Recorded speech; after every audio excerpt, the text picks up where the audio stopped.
Make me spring like that.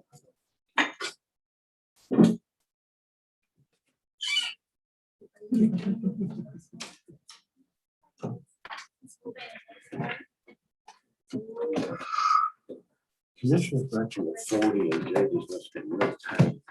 Right? No down line, I'm sure. Good morning. Chambers County Commissioner Court come to order. You're on, Austin. This is a regular meeting and it's Tuesday, 8th of June, 2021, 9:30 a.m.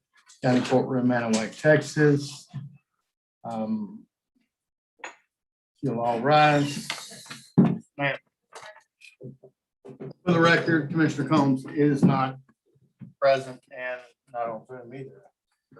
Okay, Court. Dear Lord, we just come to you now and just thank you for this day. Thank you for everything you give us and do for us, Lord.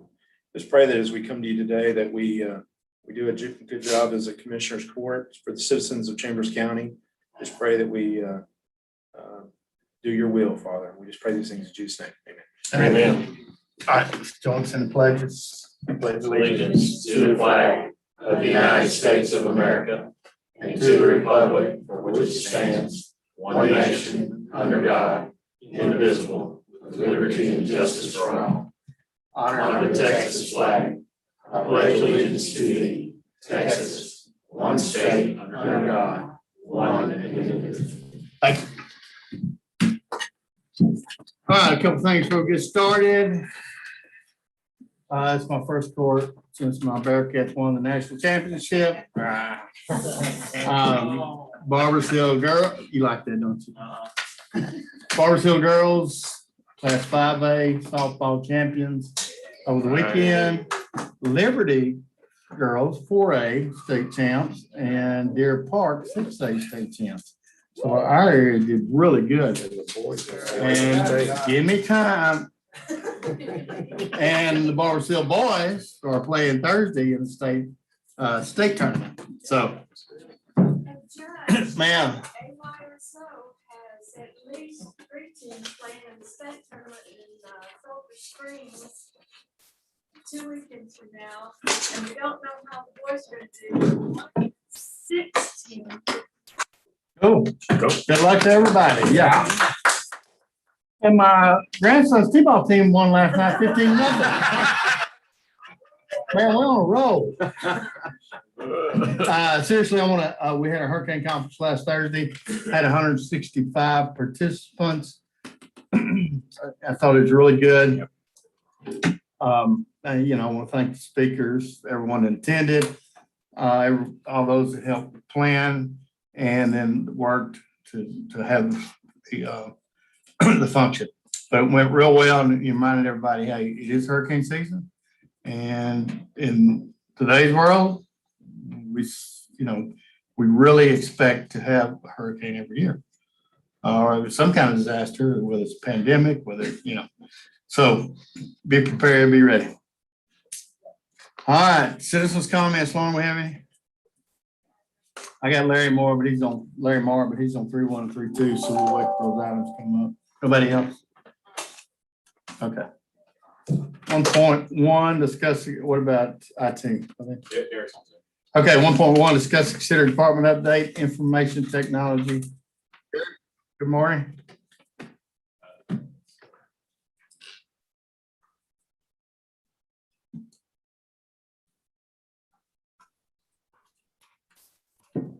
Hey, Derek, can you hear us?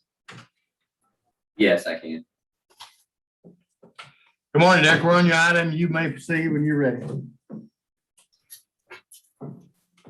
On the item, or are we on the departmental? That's the item for the IT department update. Okay, I got you. Sorry about that. Okay. First, good morning. Judge asked I do today's departmental update. He knows how much I love public speaking. So here we are. You're welcome. He asked me to keep it short and sweet, so I'll try to stay under an hour and a half or so. But first thing I was going to touch on was just something we discussed, or he had asked me to discuss it In today's departmental update, I also touched on it last week in the department head meeting, and also had a letter to the court on the consent agenda last court. But just basically running through all the offices that are going to be moving, just for in case anybody missed it. I'm able to share a screen. Yeah, go ahead. Oh, hold on, let me, one sec. All right, go ahead, Derek. Okay, give me 1 sec.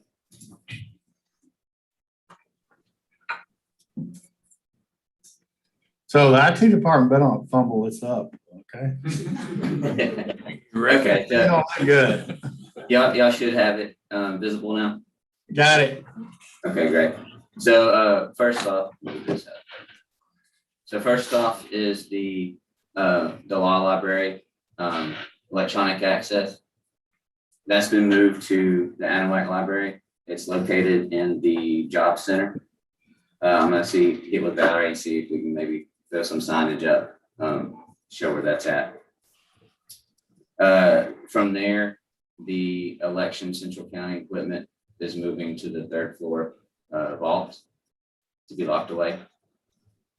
Following that, human resources is going to be moving to the 2nd floor on the courthouse. And we hope to do that this week. Today, Aaron said. Today, hey, we'll do it today.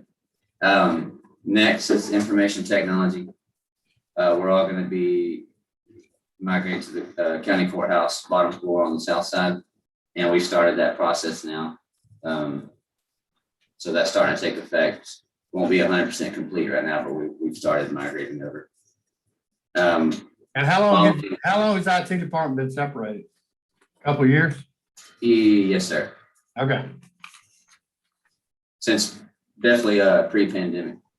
So following that, the county attorney's office will be coming back to the courthouse. They'll be on the 2nd floor on the north side. So they'll be in the office where the county attorney previously was, and then also in the office where the treasurer was previously located.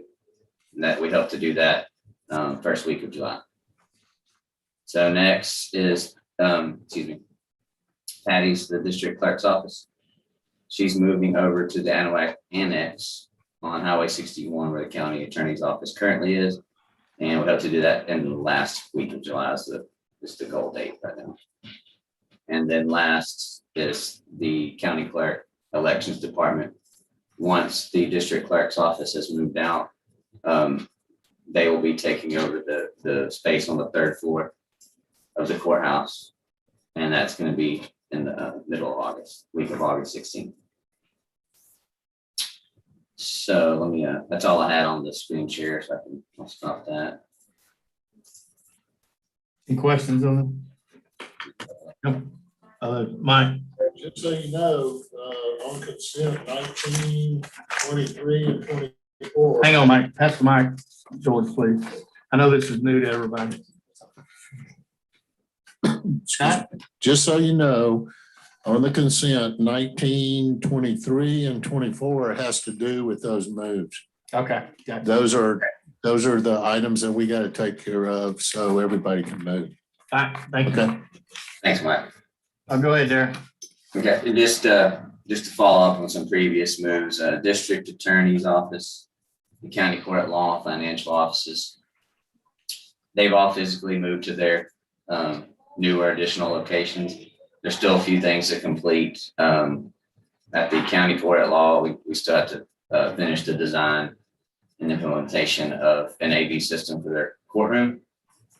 And then also getting the access control on cameras finished and implemented at the financial building. Once that's done, those buildings should be fully completed, but they're all in their new locations operating from there now.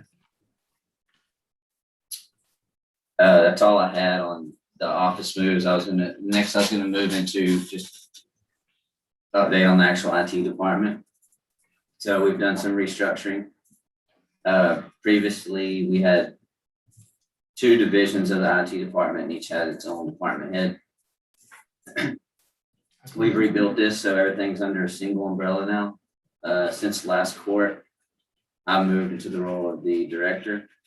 And I wanted to thank the commissioners for the opportunity and also send a thank you out to Tammy for her recommendation. In addition to myself, we have Gabriel, who's my right hand. He will oversee the technical staff and assist me with pushing, any technology initiatives and projects. We have Caitlin in network administration. She maintains the county network and a lot more. These are 24 hours a day functions. And I just wanted to also throw out there that we're still trying to hire a counterpart for her. And then following Caitlin, we have Austin Dubose. Everybody's real familiar with him. He's our public safety admin. His focus is in the areas of technology that involve the systems of that public safety uses. That would include things like EMS, dispatch, sheriff's office, and all the other public safety departments. And basically, those are all of your 24 hours a day operations. And then last, we have Nadia, Asia, and Andrew, our help desk staff. They're pretty much the face of our department who you'll talk to when you contact IT. I'd like to mention that soon we'll be migrating one of these positions over to a technician, and that will be the person you most likely see on site, as the jobs they do require being physically present. And so that's just an overview of the department, just a brief description of what each person's or subsection's main responsibilities are. Following department update, the next thing I have is I wanted to touch base. I've also mentioned this some at the department head meeting, but I wanted to touch base on this since we're right at the deadline. It's about the cybersecurity, the annual cybersecurity awareness training. There's been some legislation updates to that. So I have some notes on it for myself, so I don't miss anything.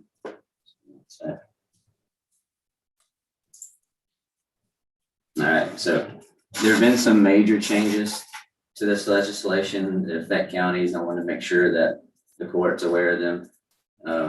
I'll touch base on the major points, and if anybody has any additional questions, I'll be happy to follow up with any of you. So first, as previously, the legislation stated that only elected officials and employees were required to take the training. At the county level, we put a requirement through court that required appointed officials, elected officials, and employees to take it. And now that updated legislation reflects that. So basically before, it was only from the state level, elected officials, not appointed. They've now included appointed officials in this that are mandated to take it. Additionally, the second thing is before, for the state employees that use the computer for 25% or less of their job were not required to take the training. This exception now also applies to local governments. But with that being said, what we passed through court previously is that anyone that uses a computer is required to take it. In my opinion, this is a much better practice. 25% use is more than 1 day per week. So I also don't think that anybody wants to get, into trying to decipher who truly uses a computer 25% or less of their job. So, just keep it simple, use the computer, you take the training would be how I think we should keep on doing it. And the third thing is there are some additional requirements when it comes to grants that fall under chapter 772. So when you apply for a grant under this, you're now required to submit a written certification letter, basically reflecting your compliance. And if you're found to receive a grant and not have been in compliance, that falls under that chapter 772. The county would have to pay the state back the amount equal to the grant received. And additionally, we would be ineligible for grants under that chapter for 2 years from that date that we were marked ineligible. So there's some weight to this now. There's actually penalties attached to it. I don't think it's gonna get any less restrictive. If anything, it's just gonna get more. And the last piece is I just wanted to notify the court that the governing body can appoint a designee as someone who can disable a user's access that would prevent compliance. So before you could disable a user, but if it was an employee, if it wasn't an official, you still would be non-compliant, even if you disable them. So it's updated that if you disable them, remove their access, you can remain in compliance. So I was going to submit, or I will be submitting a request to next Commissioner's Court asking that IT director be made the designee, so we have someone officially appointed that can do this. And then just following up on that, I just wanted to touch base on the current status of our cybersecurity training. Overall, everybody's done a great job keeping up with it this year. Definitely a lot better than last year. As of yesterday, we're lingering right at 98% completion. And with that being said, I just want to let it be known to the court that I don't think we will, but if we have to, in order to submit a compliance letter on behalf of the county, that we will disable user accounts. But with the way everything's gone and how good everybody's done, I'm pretty confident that we won't need to do that. And that's what I have for you all today. If you have any questions, I'd be happy to answer them. So if you don't agree with how important cybersecurity is, ask Jackson County, who was hit really hard last year. I think it was last year, year before last. Yeah, and I mean, Ever. recently too, Colonial Pipeline, look what that did to the gas, oil and gas industry. One batch of ransomware and we got gas stations running out of fuel. And Derek, I'm gonna kind of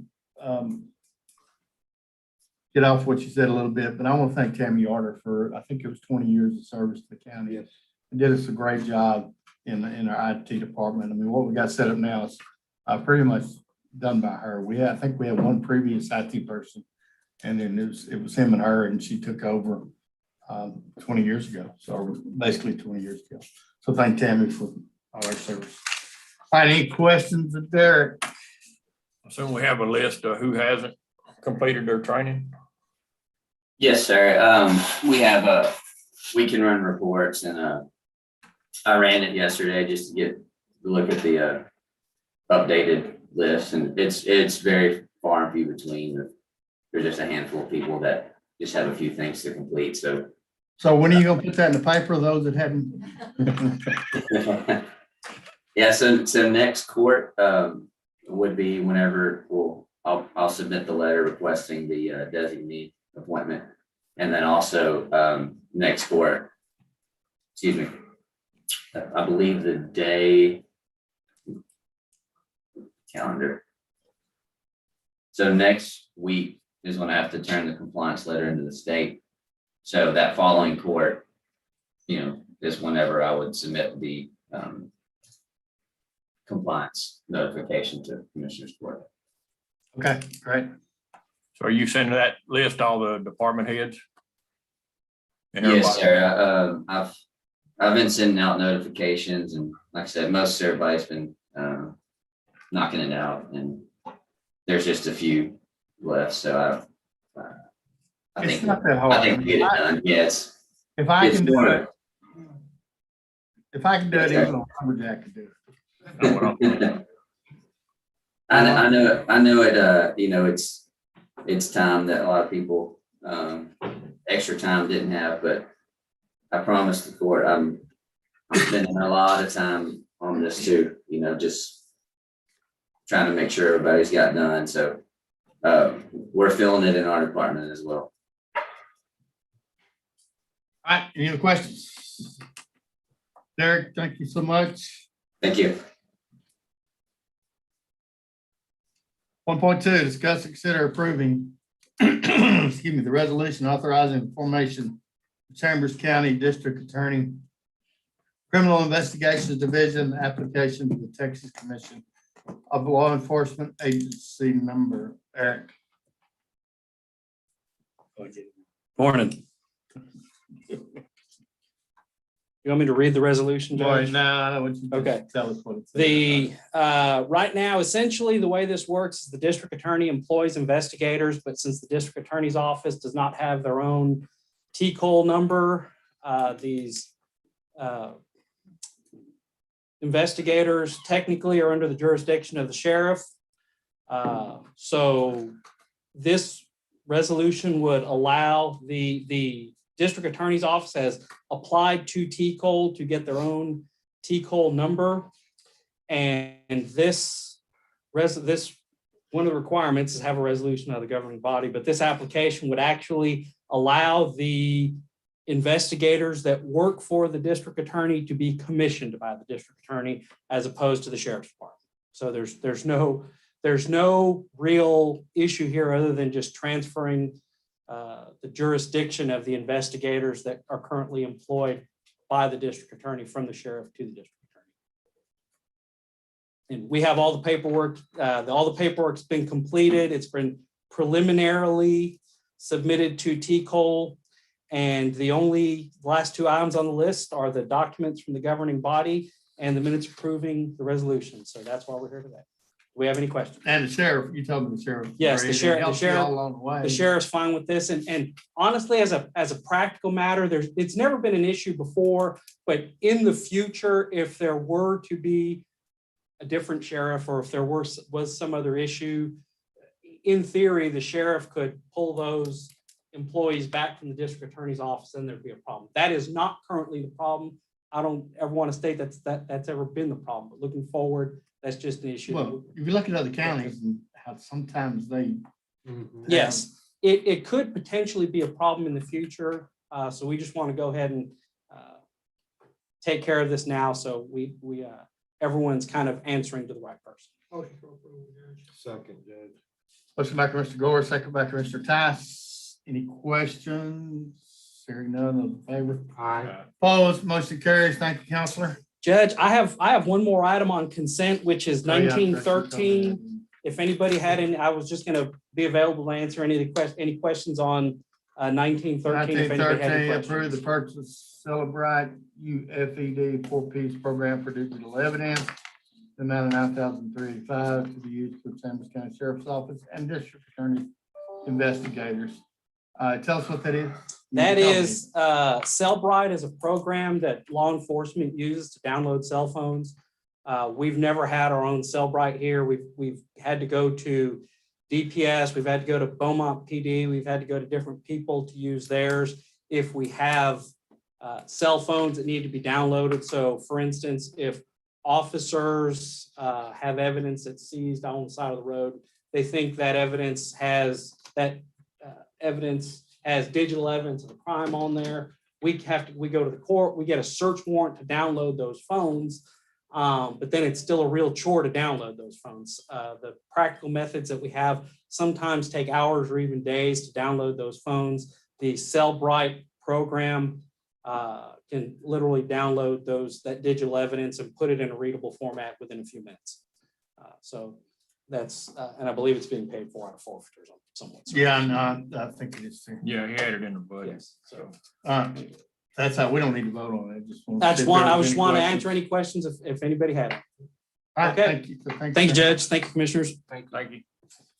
All right, financial 2.1, discuss, consider justice peace precinct 5 and solid waste department audit.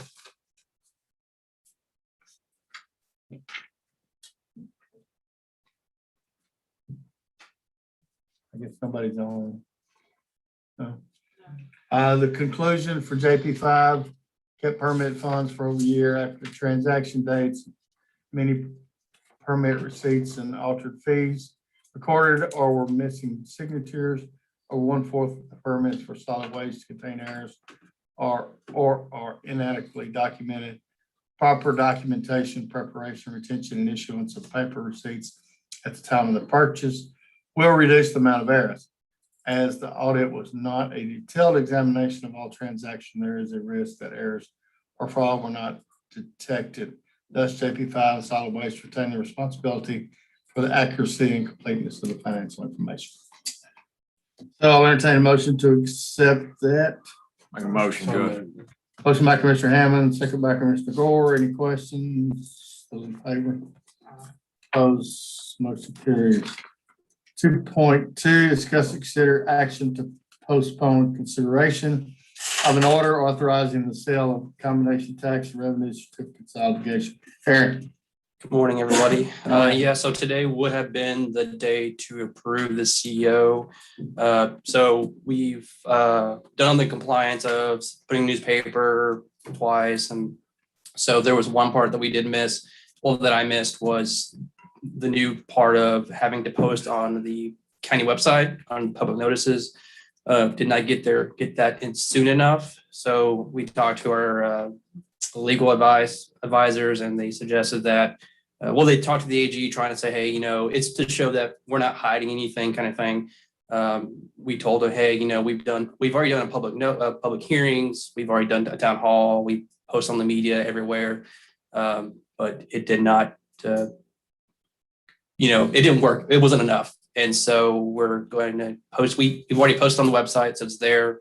So on this, they suggested to postpone to the next court, which is I think June 22nd. And then if y'all approve that today, we'll make sure they get on the website, and then we can officially adopt the CEO on that court date.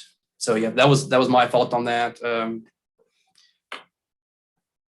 That's all I really have on that. Need a motion, Aaron? Yes, sir. Judge, I have a motion to postpone consideration of an order authorizing the sale of combination of tax and revenue certificates of obligation to the next regular scheduled Commissioners Court meeting to be held on June 22nd, Yes, sir. 2021. Second. Motion by Commissioner Tice, second by Commissioner Hammond. Questions? Anybody want to know what the heck Aaron's been doing? Reason missing? Sorry, guys. Seriously, appreciate what Aaron had taken on HR. That's The right. things he does. Our whole staff. Those in favor? Opposed, motion carries. Thank you. 3.1, discuss and consider FM 1409 update. Larry. Tamar, DEC.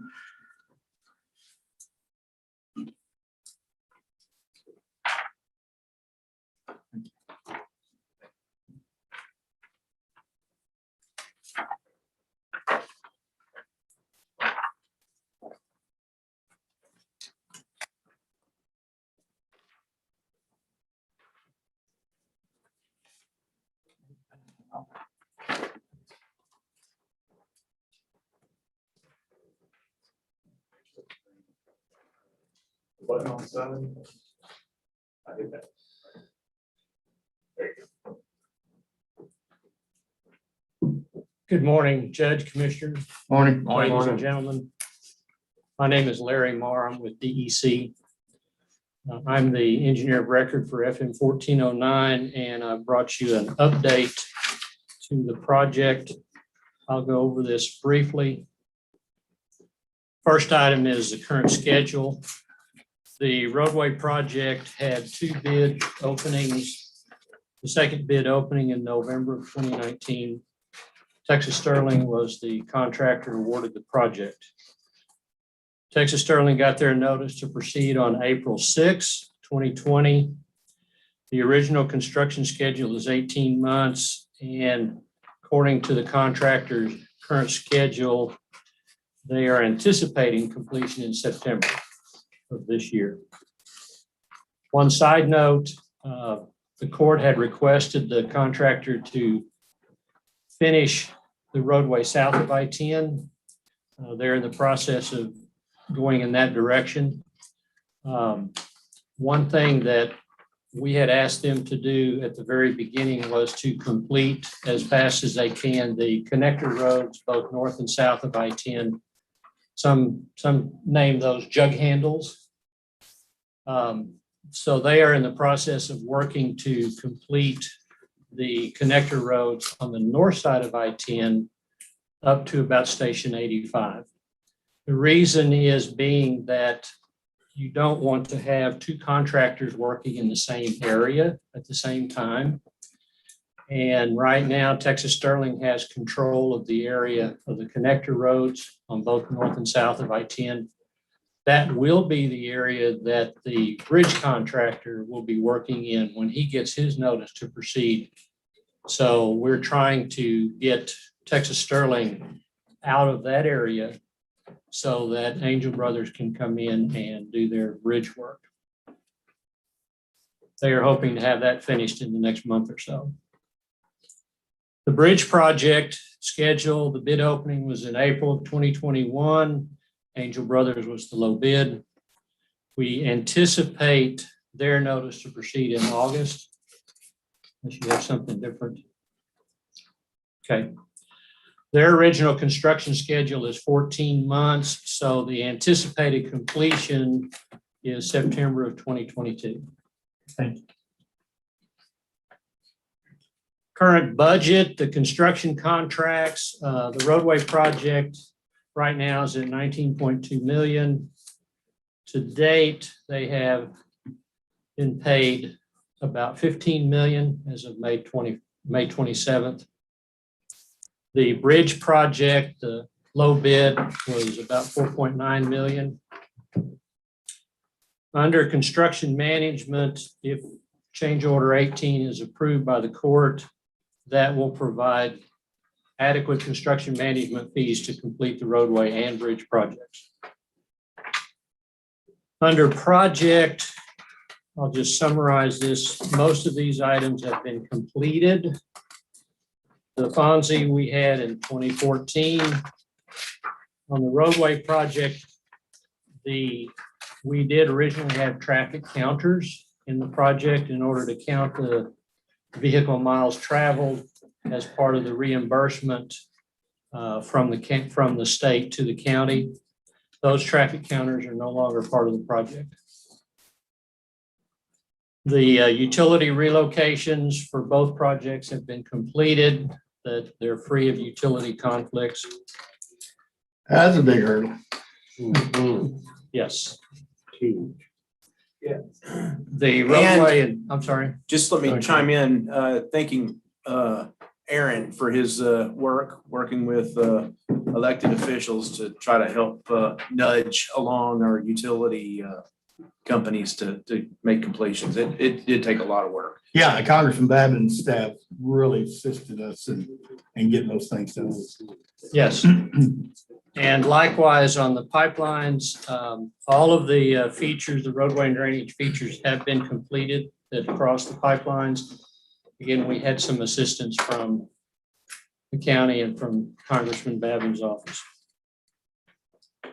Under traffic control, all of the design is completed. I wanted to highlight the traffic control that's going to be required during bridge construction. We're going to have several main lane shutdowns, and those shutdowns are at night when the bridge contractor is working overhead of the main lanes. The westbound I-10 traffic will be diverted to the frontage roads at the I-10 565 interchange to the east of the project, and traffic will travel along the frontage roads. The eastbound I-10 traffic is diverted to the frontage road at the 3180 interchange, and then comes back onto the main lanes at the FM 565 interchange far to the east. Again, that work will be done at night, and the project is all set up for that to occur. The bridge also crosses the frontage roads, and so the frontage roads will be shut down at night when overhead work is underway on the bridge. And the frontage road traffic will be diverted to the newly constructed connector roads.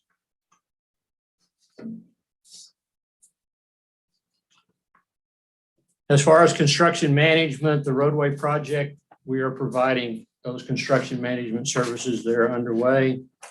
And the bridge project, again, is anticipated to start hopefully in August. Again, depending upon completion of the connector roads by Texas Sterling and acceptance by TxDOT. Larry, I have a question. Actually got a text just a little while ago. Angel Brothers still hasn't gotten their plans, the completed plans. Right. We are working on that. We've had a little bit of a snafu on making those changes, but as we have discussed, and as I have discussed with Angel Brothers, the only changes in their bid set to go to the issue for construction set involves some changes of the utility drawings.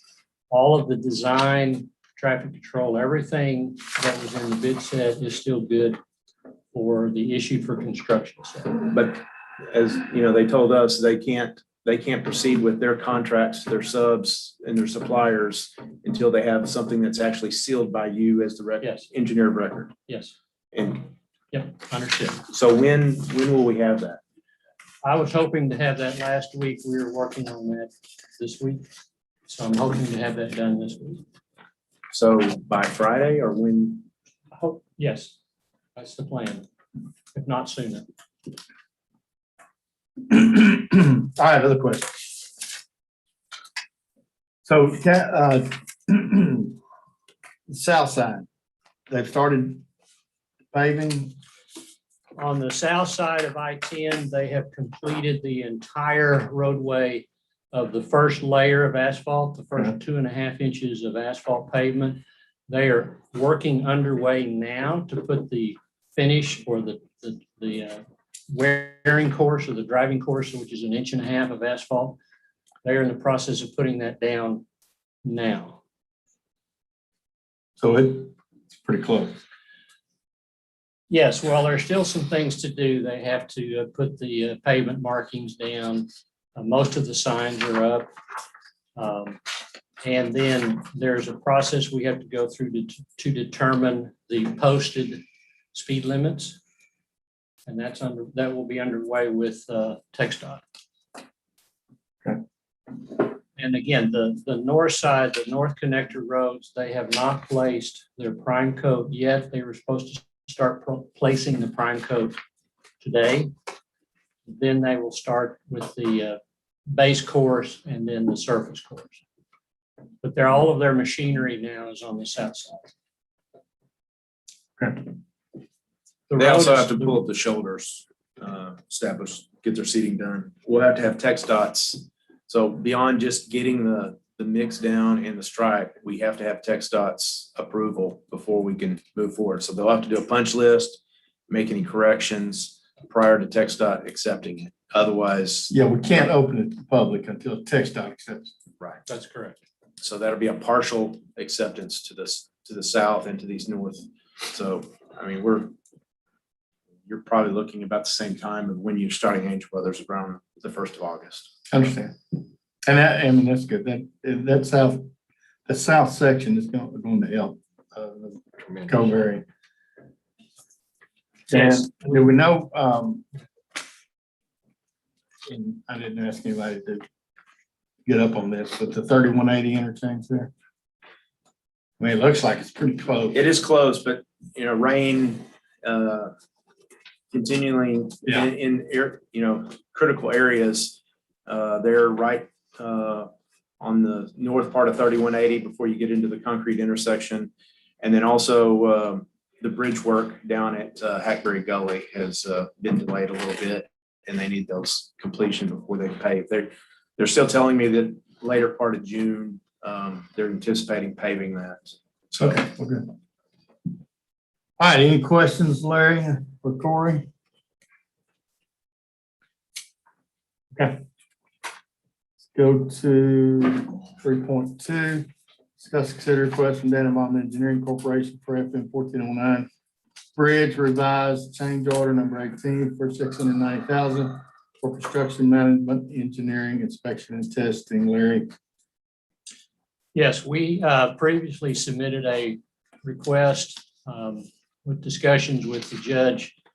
We had revised our request to a lower number, and that's what this revised request for change order entails.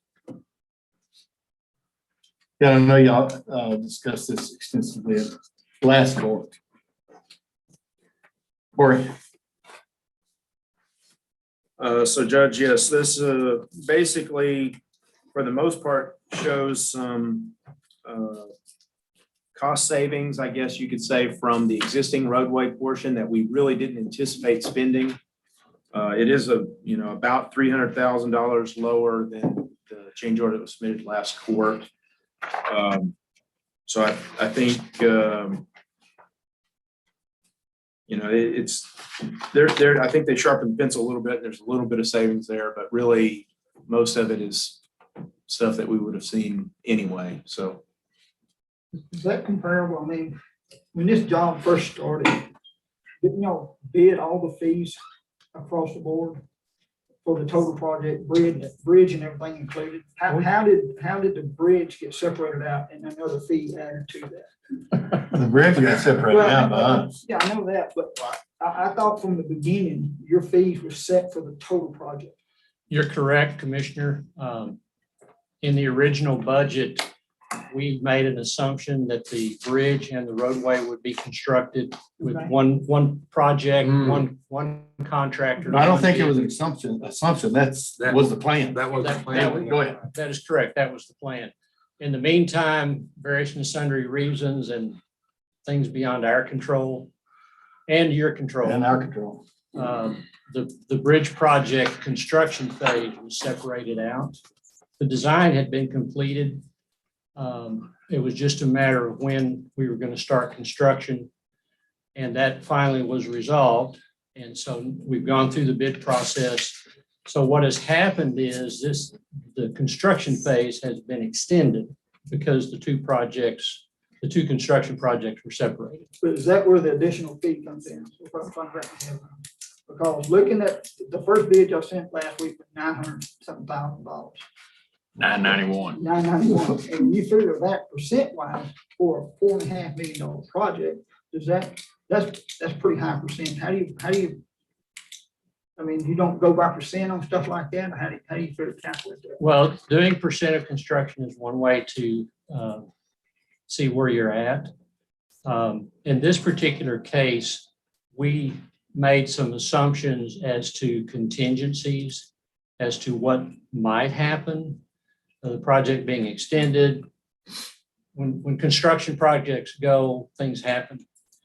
In this case, we took some of those contingencies out. And then we also had savings that we realized from our efficient operation during the roadway construction. And so we put those savings into this proposal. But there was no adjustment to the original bid calculating across the board. Is this just for extended time?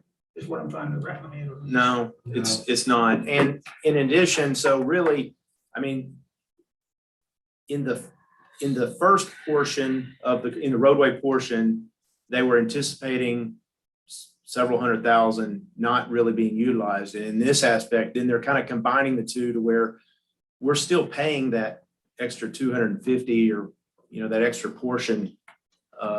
It'll just be utilized kind of more in the first part of the project. So I think the cost savings, Larry, correct me if I'm wrong, from between the roadway and the bridge on this portion is only about $50,000 less now than it would have been otherwise. Right? And that's due to construction management overlap between road and bridge. That's what I understood. So Right. what I'm understanding is even with what the original bid was, we would have to pay more in the end anyway. Because of the extension of the time frame for construction. Okay, visiting with the county attorney who took the contract and went out to outside counsel. The way legal sees it is this would be one project and then we split it into two. So that's what caused the issues. So yes, and I talked to Ashley too. We've been going back and forth since y'all's last decision. And I mean, looking at the contract, her recommendation was, that To go forward. we're gonna have to go forward. No, I don't So have a problem. I'm just trying to get an explanation for the taxpayer, because that's a lot of money. Do you foresee any kind of change orders coming back to us? I mean, I know it's hard to say, but I don't want any more change orders and it goes back up to $1 million on the construction fee side. Again, Commissioner, we've taken some of our contingencies out, but with our experience on this project, I think we're going to be okay unless something unusual happens during the bridge construction phase. I just want to let you know that all through this project since 2011, we've been working on budget numbers, and there's been contingencies in those budget numbers. Our intent all along, and even now, will be that if we have a certain budget number and we don't actually have work effort, then what is left over will not be billed to the county. So we're working on work effort, but we have to have some budgets to allow us some leeway and some contingency so that we don't have to come back to the court for a change order. I'm hoping that we don't. So why did you have to remind everybody that you've been working on this since 2011? Got that, thank you. Well, but I will tell you that the county built a county road in less than 2 years. I think it was 18 months, Kilgore Parkway. But with this, you're dealing with state government and the federal government. So, and pipeline right of ways and utilities, but mainly it's the 3 levels of government. And actually it's in the city limits of Mont Belvieu too, so. And Houston Galveston Council. A whole lot different than the county just building this road. Yeah, the refunded or reimbursed monies that will be coming from TxDOT after the road is open.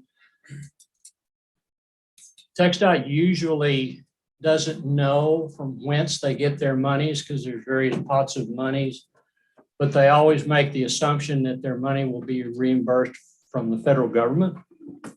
That then elevates this project into the federal levels. And so right-of-way acquisition, environmental, all of these things that are required by the federal government come into play. And so that's why we have all of these levels, as the judge said. So like buying right-of-way, we have to follow the Uniform Relocation Act, which is complicated. Yeah. Okay, Not good. all right. Only I'm time. not. Go ahead. I'm not, but I mean. Wait. I got a motion by Commissioner Ty. So Have a second. I'll second it. Go ahead, Tom. So the original bid for the additional work was $991,860. So we had a reduction to $690. But just so we're clear, $162,000 of that reduction was money that should have come back to the county to start with. They would have at the end. Would have, okay.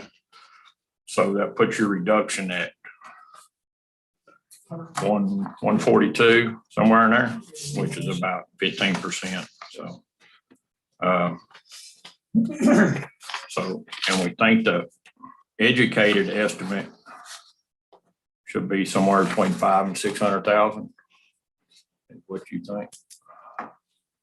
Well, based on percentages, like we said, without contingencies, that's TxDOT uses a 7 to 8% factor. I gained a couple, made a couple phone calls, see what, others might do. It was, 500 to 600 were the two, looks at it that was discussed. And where they're at, if you look back at the original, the 900 and something, I mean, you're essentially at 20%. So, I mean, it's a pretty big chunk. So, I mean, so if you financially, as a taxpayer, yes, it kind of makes my hair stand up a little bit, but, the attorney, I gotta do the engineering, let the attorneys do the attorney thing. And so I'm just saying the recommendation, since Ashley's not here, that's what she told me. So. What she told me also. So, is there a difference in percentages on a pass-through tow project versus a normal textile project? Not a textile. I mean, there'd be, as a local, it's just a local project, that we do compared to a state or a state project. I mean, any state project is always considered to be federal. They're always looking to gain federal dollars off of it.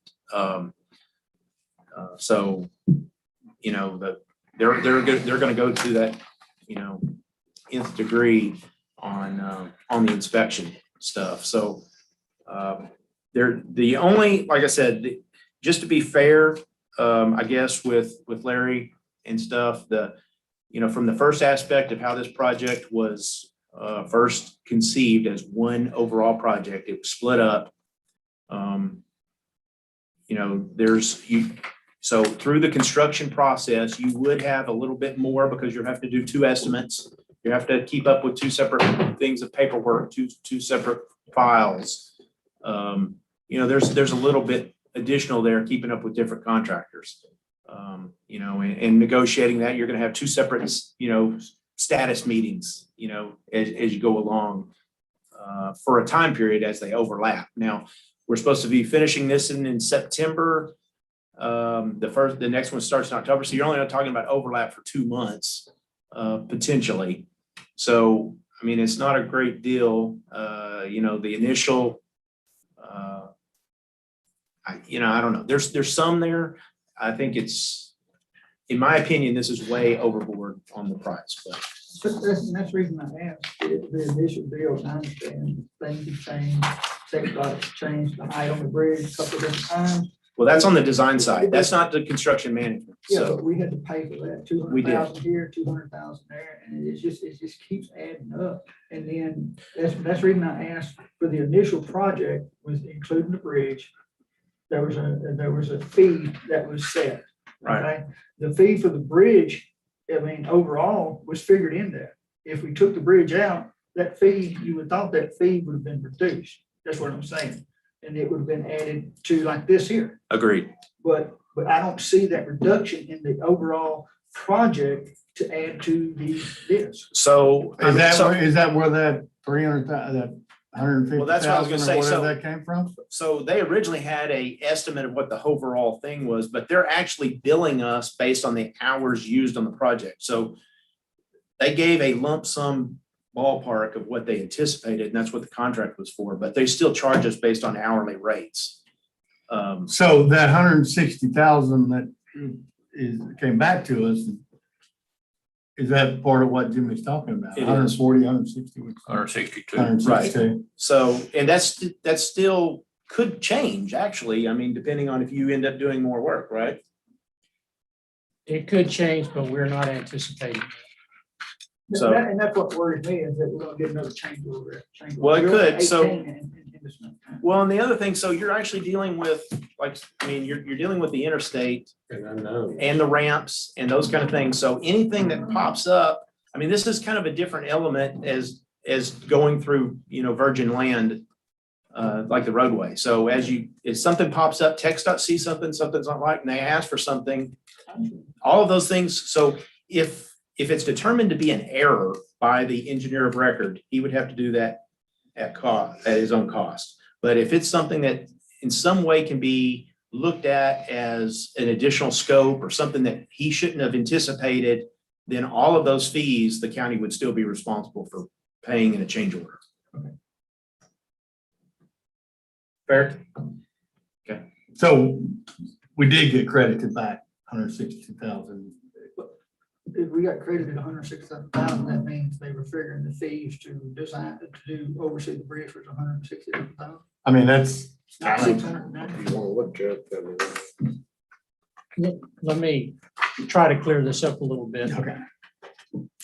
Part of our scope of work was to subcontract firms to help us during the construction phase. So we subcontracted a firm to do the materials testing and we subcontracted a firm to do the independent assurance testing as required by TxDOT.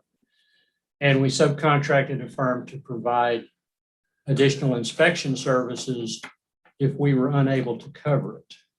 Okay, we've been able to cover that inspection services to date. However, when you get to the bridge project, because you'll have nighttime work, you don't want your inspectors to be working during the day and then during the night at the same time. So we may need some additional help for the nighttime work to provide inspection services. Those three companies provided us a proposal for the roadway project. They now have provided us a proposal for the bridge project. We've estimated all of those fees originally, and we're well within our original budget for those fees. And in fact, those two firms that are working now, the materials testing and the IA firm, their actual work effort has been less than their proposal.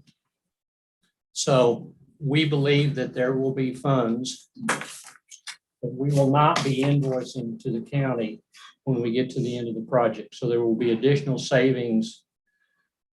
I say savings, funds that we will not be invoicing. And that 162 is part of that. Now, if another firm was to take over the bridge construction management project, they would then have to subcontract for materials testing and IA services, which then adds to that percentage that we were talking about earlier. And that's what Ashley explained to me yesterday. And Ashley actually said, and she said she didn't mind if I said this here, that, I mean, if for some reason we did decide to go a different direction, it opens us up to legal action. That we could not only have to pay this, but we'd have to pay legal fees to defend ourselves because the way the contract, the wording in the contract is not as sharp as it could be. Yeah, and I mean, and it would delay the project because if my understanding is that the contract, if we disagree on something in the contract, then we got to go to mediation.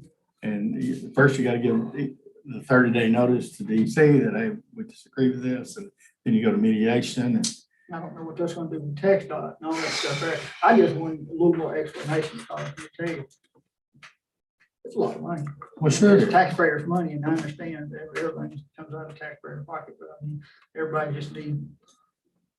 Yeah, whether it's federal money or county money or state money, it's still taxpayer money. Yeah, it's still People need to taxpayer money. understand completely why this is happening. Go ahead, Tom, I'm sorry. No, I'm just saying it is. It's taxpayer money. So some of mine. So. Yeah, I But I also don't want to have to pay this and then pay the legal fees to defend yourself. True. Because of the contract that could have been a little bit sharper, but it's no one's fault. well, I don't know. I mean, you plan on one project. Yeah. I mean, and that, And just. things happen. I mean, and I don't know, I'll remind you why we pulled the bridge part out of the road section is we thought HGAC, we might could get the funds from HGAC to build this bridge. So we pulled it out to go to them. And then when they said no, then we put it back in. So. Okay, I just want to make sure that everybody, that we always want transparency, that exactly why it's the bridge. Huh? Oh, yeah. No, Oh, yeah, we gotta have We a gotta bridge. have a bridge, period. I mean, to be able to get our reimbursement back, we got to quicker. Okay. All right, I got a motion second. Are there any other questions or comments? Those in favor? Opposed? Motion carries. Thank you, Larry. Thanks, Corey. Thank you, Corey.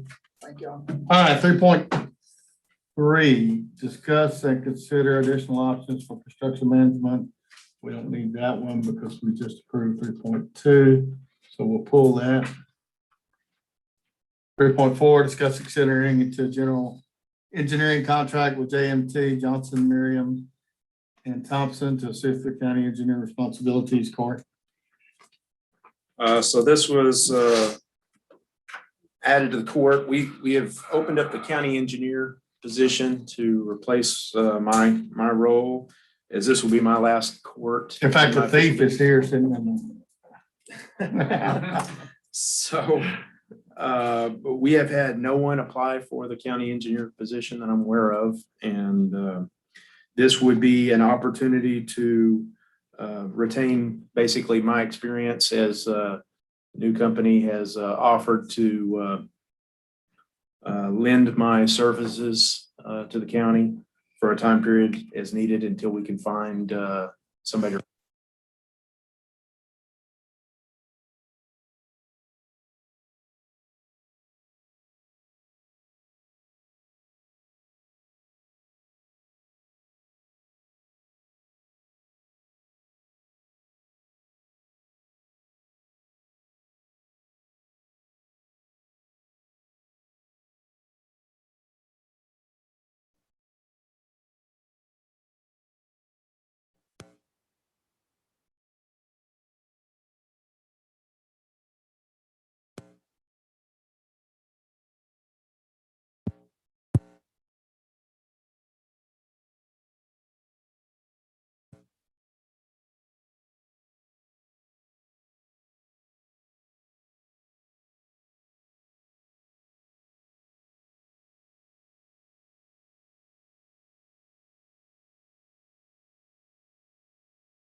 Judge, we have Go asked through the for a RFQ statement of process. qualification. Yes, sir. We have asked for a statement of qualification, SOQ from this company. And because of the resource they have, i.e. Corey, it would be very good to us to go ahead and bring that company on.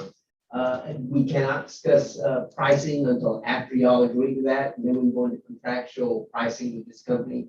I believe meeting with Clint here and knowing Corey, they will try and take care of us the best they can. So we do need to do something though. We will have no engineer. We've had several projects that Corey has been overseeing, so we need some help. Oh, no, we gotta have it. I mean, it's, and I know you wouldn't hear Marcus here, but over the years and trying to replace county engineers in a small county, it's hard, it's difficult. I mean, we've contracted with Bobby Hall, Bobby Hall's not interested anymore, by the way. That's right. He's not. And just to He snubbed us when we asked. And just to clarify, we need it now in the statement of qualification. And if we see that this is going to be something that's going to be longer, we can do an RFQ to go out and look for someone more local once Corey has kind of tied the knot in some of the stuff we have, if we don't find an engineer. If y'all are not able to find an engineer. Yeah, I So mean, we have another some option is that we get a road administrator in place and we don't have a Yes, sir. county engineer because we find that we can't find one, so. And we do have some With projects other that Corey is very much intricately involved in that we need to finish up. Most of the stuff you'll be able to do by Zoom, you think, or what do you think, Corey? No. There is some, I think it'll be a mix, but I mean, certainly I think that would be the, if we could do that on like meetings with the engineering staff, looking at plans and stuff like that. I mean, it's some of the stuff that I do now.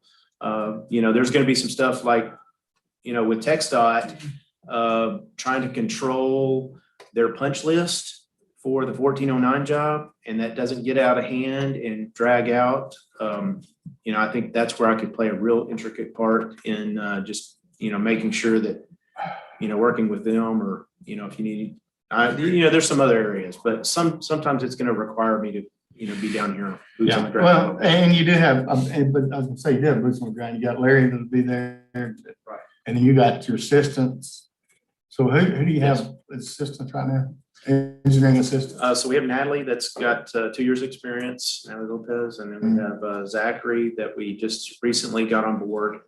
They're both EITs, so. Which is what? Engineering training. That means they passed the first of 2 exams to be a licensed professional engineer. They have to pass the P&P exam, which in my as I remember, is not quite as bad as the EIT. It's the worst one. It's more comprehensive over the whole engineering curriculum. The EIT is worse, Corey. What? The EIT is worse. Yeah, I believe it is too. Yes. So I think that's true. So they're really almost there. They still have to complete the 4 years of training under a licensed engineer. So I or someone else could do that. They don't have to be their literal supervisor. They just need to be, their work needs to be supervised. Well, it's good to have you have some assistance. That's right. So And, we can, they can do that and, you know, in stuff. today's world, we've learned how to Zoom and Teams and, well, you know, we've had to. So, That's true. And that has been a good resource for moving into this next time period. So, and I've been sharing duties with these guys, with Brad is another one, Luciano. We've got a good staff, and even tomorrow when we go out and look at drainage, we'll have a pretty good group out there that, you know, we'll be able to share those duties. So I don't think it'll be a lot. when's your last time? I mean, officially. Next Thursday, the 17th. I'll make a motion. We just enter into the contract, George, or how does that? You want to enter into a general engineering contract? Yeah, negotiations with JMT. And Yeah. I mean, if you want to, in your motion to purchasing and myself and legal to. That allow for purchasing and county judge and legal to negotiate out the contract. And bring it back for a court for approval. Yeah, I'll come back to court. Second. Are you sure? You understand the motion? I want to make sure he's done. Motion by Commissioner George, second by Commissioner Hammond. To negotiate a contract, basically. Yes, Did you get that motion?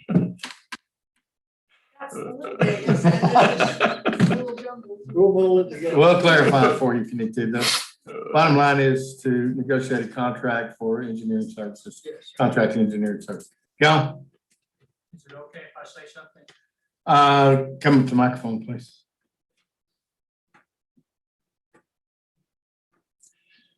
Just wanted to remind the court that when we set this pass-through project up a while back, it was set up that we would have minimal involvement or require minimal involvement from the county.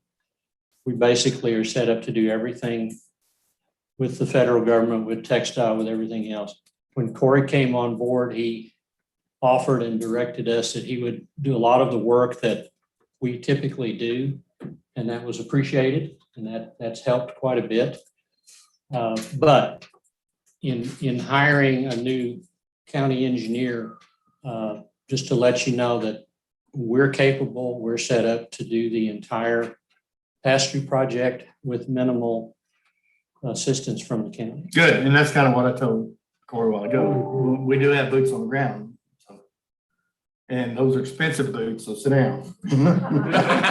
Thank you, Larry. Just kidding, Larry. Thank you, Larry. Thanks, Larry. All right, I got a motion, a second. Any other questions, comments? Hear none, those in favor? Opposed, motion carries. Thank you, Judge. Thank you. Nice to meet you, Thank you, sir. Corey. Larry, appreciate it. Corey, as always. All right, so let's skip down to safety emergency management.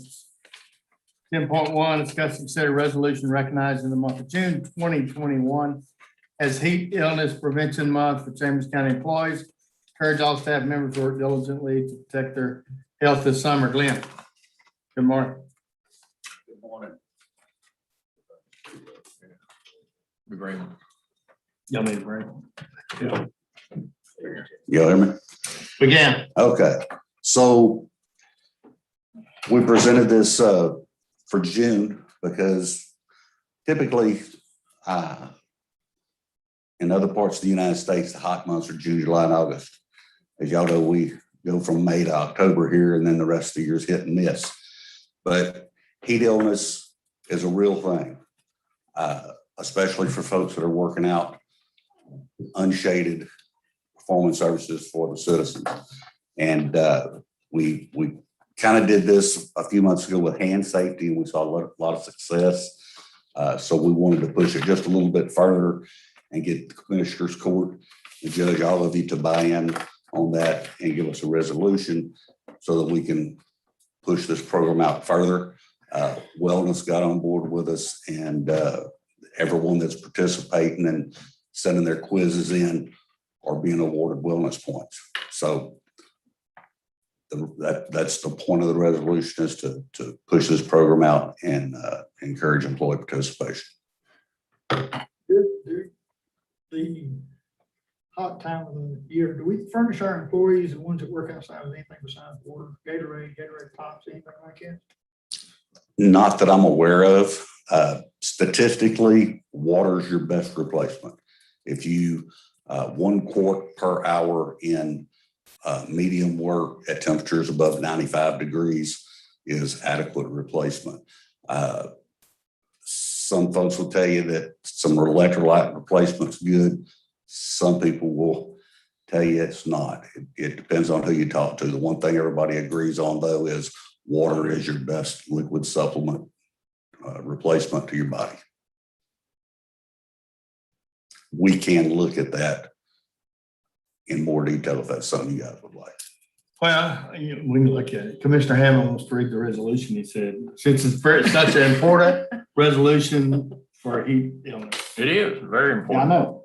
So, and the electrolyte deal is something we really need to look at. So they have individual servings of that. Yeah, we gotta do the plan. So we did, kind of like the freeze pops. Yep. You know, like the push up, or what do you call them? Yeah, they Gatorade pops. Yeah, kind of those. We did some of those or some other things. Squeeze pops. So all we Yeah, did basically. back in Park Hill when I played football was salt peppers. Yeah. My blood pressure's high. That's exactly right.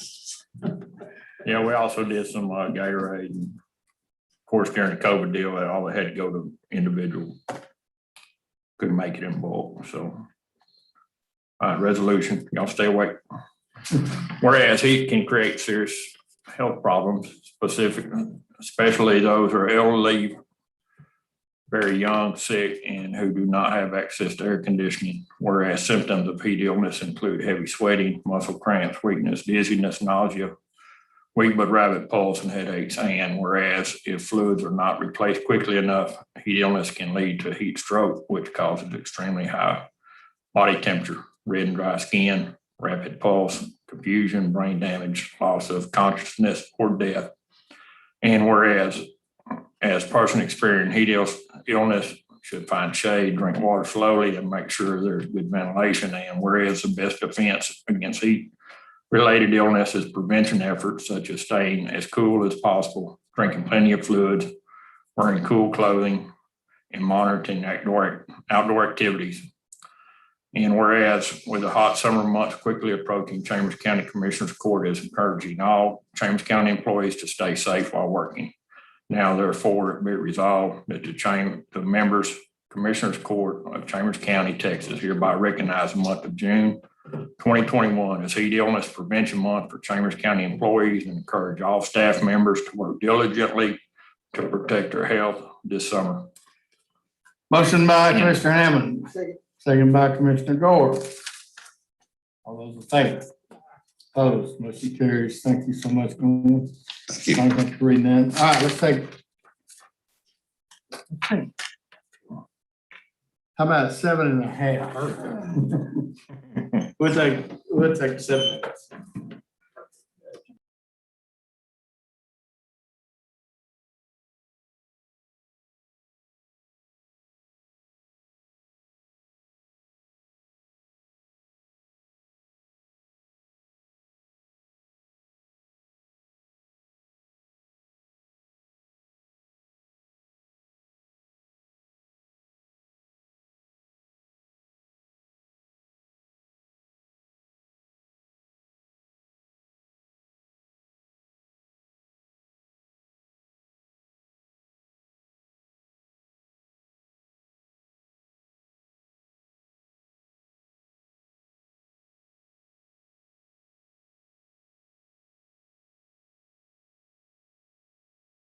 All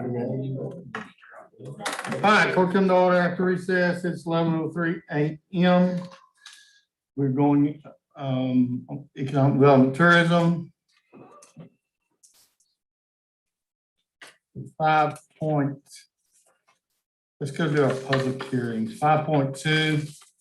Public hearing 10 a.m. regarding the Black Line Cold Storage LLC tax abatement agreement. And then also regarding Talker USA Inc. tax abatement agreement. So it's 11:03 a.m. We'll go into public hearing at this time. Any public comments regarding 5.2 or 5.4? BJ, you want to just address those real quick? Just Yes, quick yes. summary. Is this on? Yes. Yes, Thank sir, you, you're thank on. you, Judge, Commissioners. These are public hearings that are required as part of the tax abatement process, both for Black Line Cold Storage LLC and Talca USA. Just as a matter of reminder, these were approved, if you will, and gone through the process, and the 30-day notices were posted as required. The Black Line Cold Storage project was presented as a phase one will occupy 300,000 square feet of cold storage, create 35 to 50 full-time jobs. Construction is expected to start at the end of the month. And the agreement is presented for approval today. The Talca USA agreement that was approved and notice was posted as required by statute. This is for a project over off Langston Avenue. Estimated total investment is approximately $3 million, and will create or retain up to 15 jobs. So we've got representatives from both entities from Black Line's not here, but Talca USA, Richard Heath, CEO, and Eric Geisler is the representative. If anybody wants to ask any questions related to that. Do you have a public comment, ma'am? At this point, may we ask questions? Well, it's a public comment period. I just want to know where these places are. Is that that's not common? No, BJ can tell you where they are. Locations. Go ahead, BJ. Locations. Yes, ma'am. Sure. The Black Line project is going to be built in the Cedar Point Industrial Park. Okay. And Talca, their facility is off Langston Avenue. Thank you. Thank you. All right, any public comments during this public hearing time? And, for the record, actually, the question time is after, of course, the kid BJ in the hallway and, that kind of thing. Thank you. Yes, ma'am. Sorry about that. That's okay. All right, so at 11:05 a.m., we'll adjourn out of the public hearing. Go back into regular session of Commissioners Court, 5.3. Discuss and consider Black Line Cold Storage LLC tax abatement agreement. Thank you, Judge, Commissioners. The agreement is presented to you for approval. Entertained motion. So we're Judge. Second, Judge. Motion by Commissioner Gore, second by Commissioner Tice. Question? And this has been before previously. So. Yes, correct. All right, those in favor? Aye. Opposed? Motion carries 5-5. Discuss, consider Talca USA Incorporated tax abatement agreement. Thank you, Judge, Commissioners. As noted, the project is presented and the agreement is presented for. Yeah, and this has been before court. Yeah, at least once. Make a motion, Judge. Second. Motion by Commissioner Hammond, second by Commissioner Gore. Questions? Those in favor? Opposed? Motion carries 5.6. Let's go back to our safety. Discuss, consider Project Hydrate tax abatement application. Yes, thank you, Judge and Commissioners. You may recall back in December of 2020, the court was presented with a competitive project known as Project Hydrate at that time. And incentives recommendation was placed just at that time. The project was provisionally approved by the court. This is a beverage bottling operation. The site is Cedar Point Industrial Park. At that time, there were several competing sites in various counties. Phase one at that time was conceived, was approximately 50 jobs. Phase two would create 50 to 25 new employees at the time. The court at that time provisionally approved a 10-year abatement at 60% abatement. And so now the project is actually moving forward. The Cedar Point site was selected.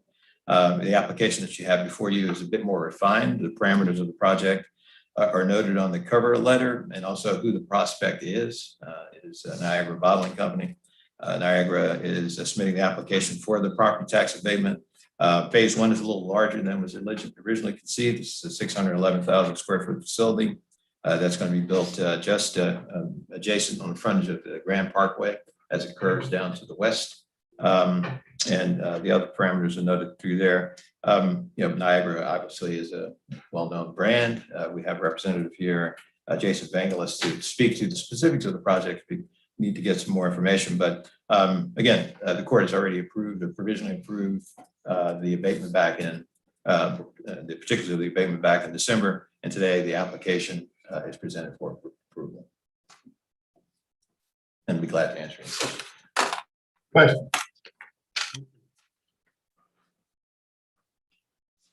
Just a comment, I was reading a package and it looks like these guys are pretty good neighbors. So looks like they did a lot in the community helping out. So some of the school projects and stuff. So we appreciate that. So we just had on our agenda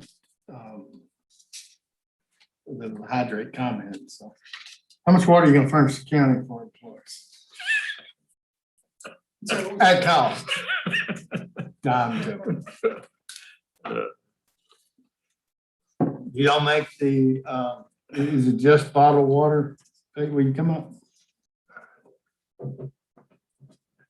So State this, your name for the record. sure, Jason Davis, Economic Development Manager with Niagara Bottling. This particular facility will start out as a bottling facility, primarily with bottled water, but it has the potential to transition into beverage. Texas is one of our largest markets for beverage. We have a Temple facility that just opened 2 years ago, and that's our primary function of that plant is all beverage. So aseptic, think protein shakes, coffee beverages, Gatorade, that type of thing, are increasingly what we're looking at producing. Good. Thank you. Thanks, sir. All right, any questions? Entertain a motion to approve the tax abatement application. Second. Motion by Commissioner Ty, second by Commissioner Hammond. Those in favor? Opposed, motion carries 5-7. Discuss and consider project hydrate investment zone application. Thank you, Judge and Commissioners. Given that the request for abatement has been approved, as is warranted, typical application to designate a reinvestment zone is required so as to move forward with the tax abatement process. The request is presented today that the public hearing for establishment of the reinvestment zone be held on June 22nd, 2021, for the next quarter. Entertain a motion. At 10 a.m. Motion by Commissioner Tice. Second by Commissioner Gore. Hold a public hearing for the zone application June 22nd at 10 a.m. Those in favor? Opposed, motion carries 5-8. Discuss and consider Texas Baytown Grand Parkway LLC tax abatement application. Thank you, Judge and Commissioners.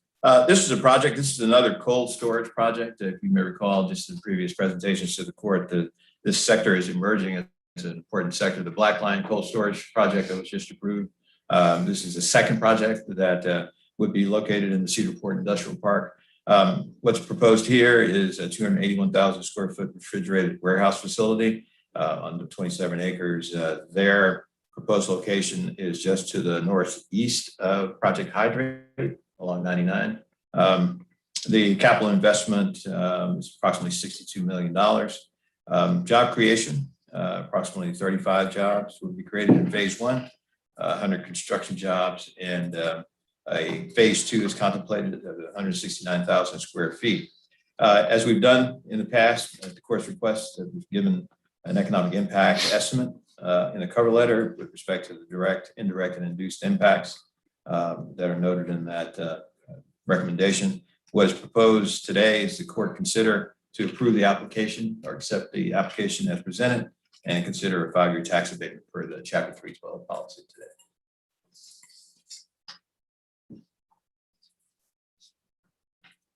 Question.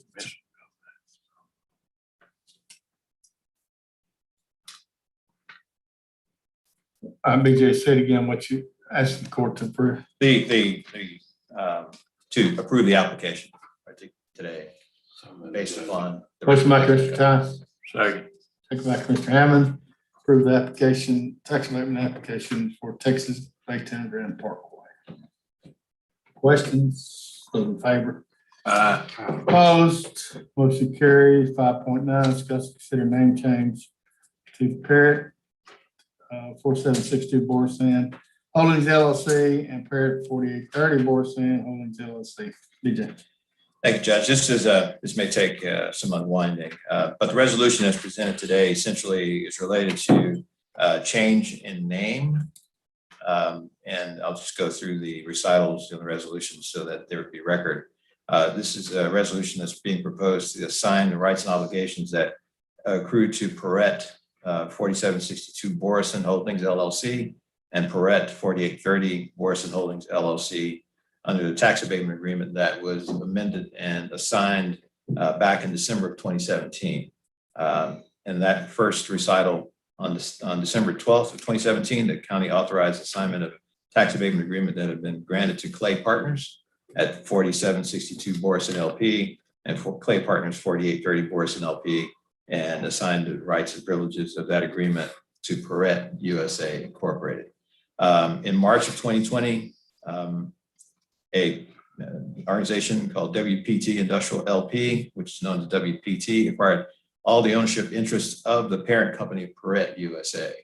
And with that acquisition, obviously they have transferred and assumed all contracts and agreements of those entities that were involved, two of which are the contracts that are being discussed today.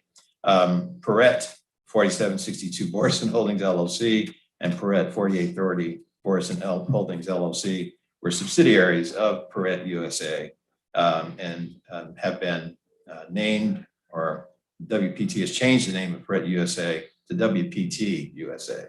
And so the name changes now that are going to be accepted by the Chambers County Appraisal District and the Comptroller's Office will be changed from Perrette 4762 Holdings LLC and Perrette 4830, and these are the addresses on Borison Road, to WPT 4762 Borison Road LP and WPT 4830.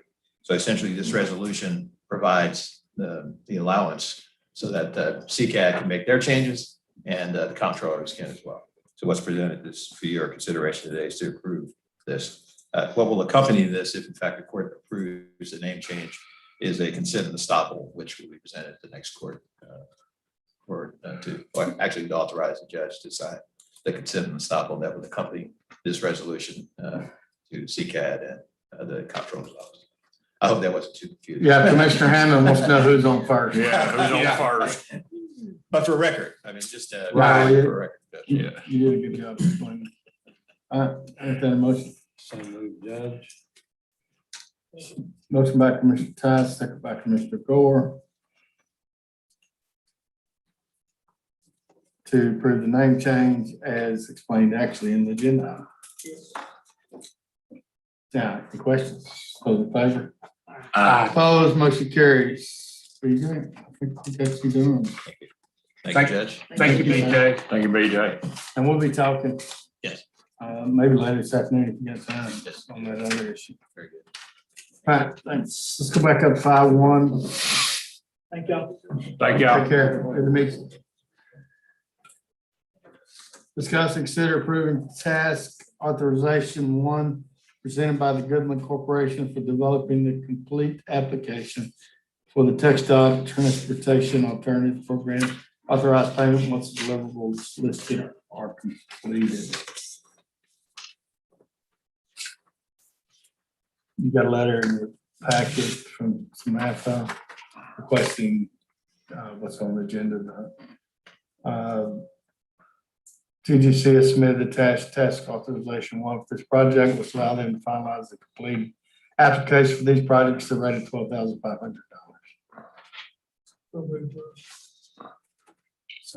Motion by Commissioner Gore, second by Commissioner Tice. Questions? Those in favor? Opposed? Motion carries. Parks and Recreation 6.1. Just consider request Chambers County Livestock Show and Ranch Rodeo to approve livestock sale proceeds to the 2021 exhibitors for the amount of $691,209.02. This was a record sale. Yes. The actual sale amount was $704,726. And this to compare the 15, 16, and 17 we're in the 530,000 to 560,000 range. So great sale, great job. Good for the kids of the county. Entertained motion. So moved, Judge. Second, Judge. Motion by Commissioner Gord, second by Commissioner Tass. Question, those in favor? Great job by IT getting that done. Can't take any of the credit. Seriously, Pass that on to Gabriel. He did a good job. Yeah, it was a team effort from the youth project show photos in the county. All right, maintenance of buildings, 7-1, discuss, consider approving PBK architects to provide survey for the Winnie Cook Road and Chambers Parkway not to exceed 40,000. Mike. Excuse me. First off, I just want to say animal control building should be open by the end of the month.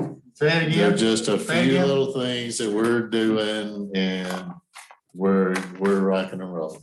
So So we'll have a ribbon cutting sometime in the next 2 weeks. If you'll y'all coordinate with Lauren on that. And say- Sure. Thank you. all right, That's this great news. is,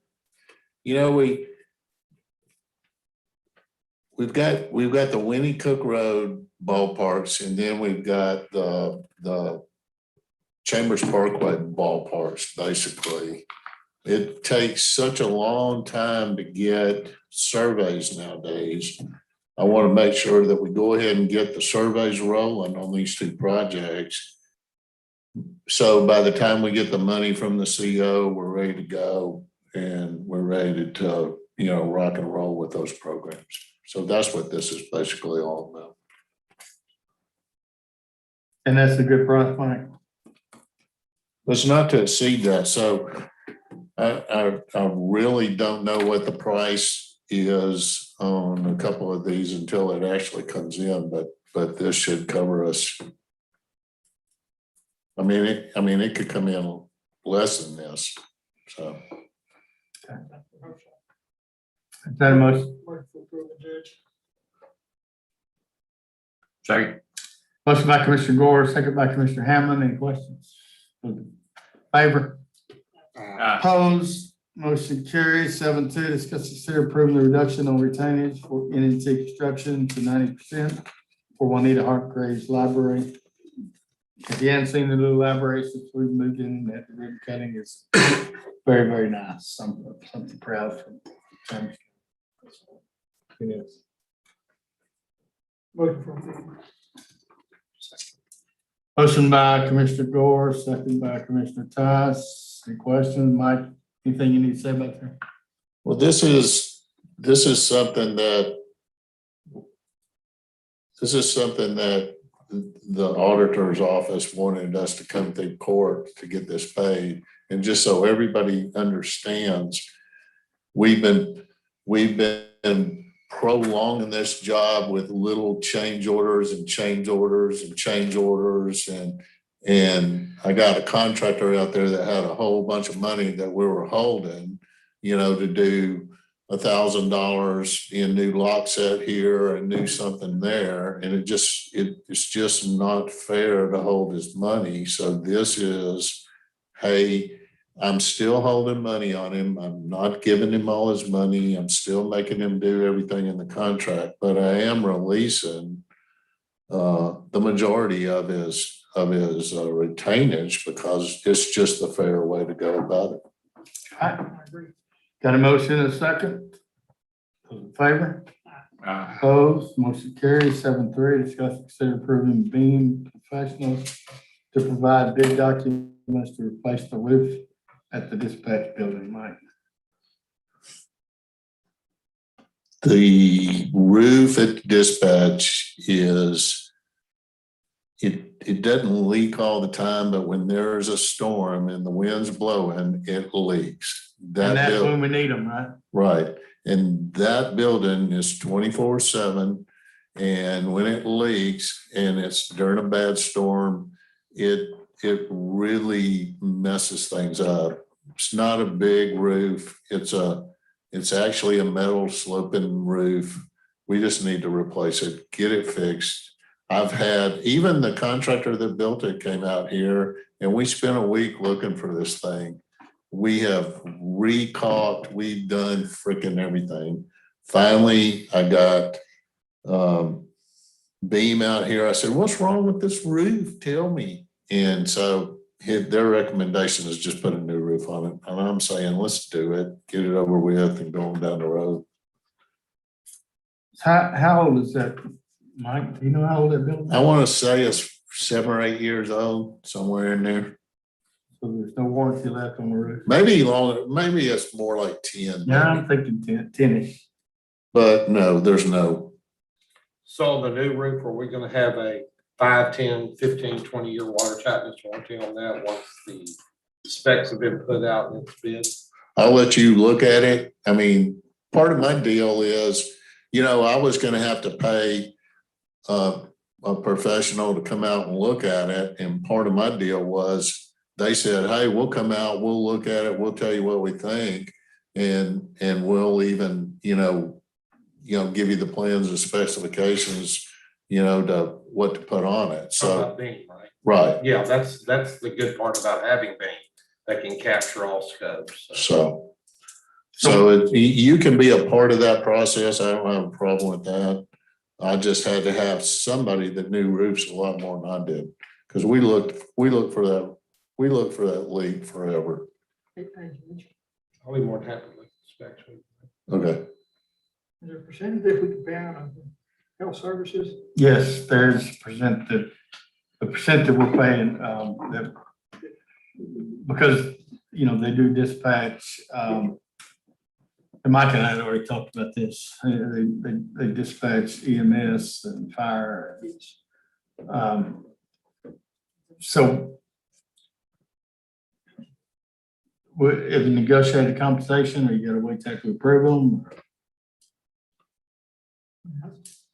They're basically, they are estimating that the roof, a new roof would cost about $50,500. Their part of that is about $3,000. Okay, that's what I thought, but I just wanted to make sure.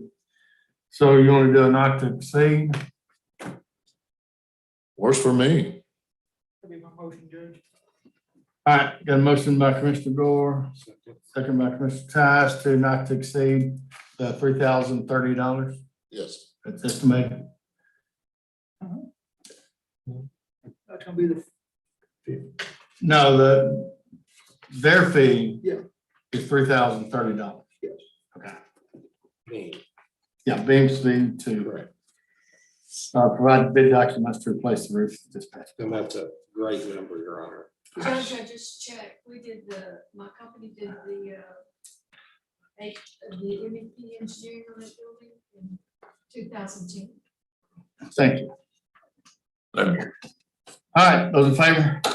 Opposed, motion carries. 7-4, discussing and consider discussing approve captured air to provide hood.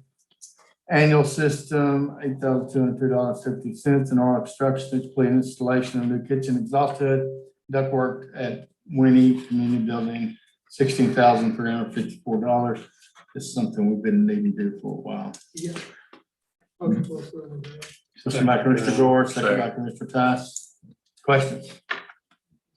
Those in favor? Opposed, motion carries. 7-5, discuss, consider approving science engineering to do the geotechnical investigation for Winnie Cook Road and Chambers Parkway ball fields, site not to exceed 50,000. Mike. Yes, this is kind of the same thing. You need to go ahead and get the geotech done. So we can go ahead and get the fields in operation when we actually get the CO money. So moved, Your Honor. Second. Motion by Commissioner Tice, second by Commissioner Hammond. Questions? Those in favor? Opposed, motion carries. 7-6, discuss and consider approving installation of new gas meter and gas line for City of Atlantic. Generator for Center Point Gas for $4,750. Fine. Actually, we're gonna have to put a new meter at Cedar Bayou, and actually, this brings that gas line all the way around to the back of the building to where our generator is going to sit. So it's actually, compared to everything else, pretty good price. If Billy was here to make the motion, but he's not, so. I'll make a motion. Motion by Commissioner Hammond, second by Commissioner Tice. Questions? Those in favor? Opposed? Motion carries. All right. Done. All right, we're down to consent.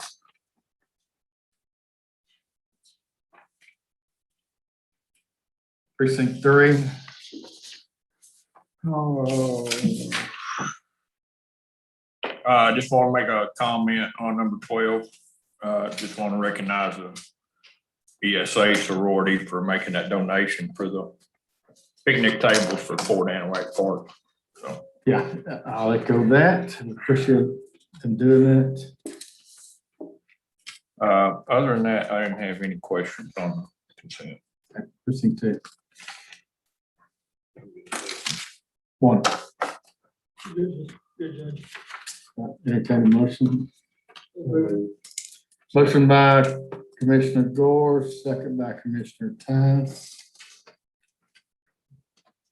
Those in favor? Aye. Opposed? Motion carries. Only thing we have under executive sessions, 20.1, discussing personnel issues. We need to recess to executive session 11:30 a.m. One. Yes. item. Yes.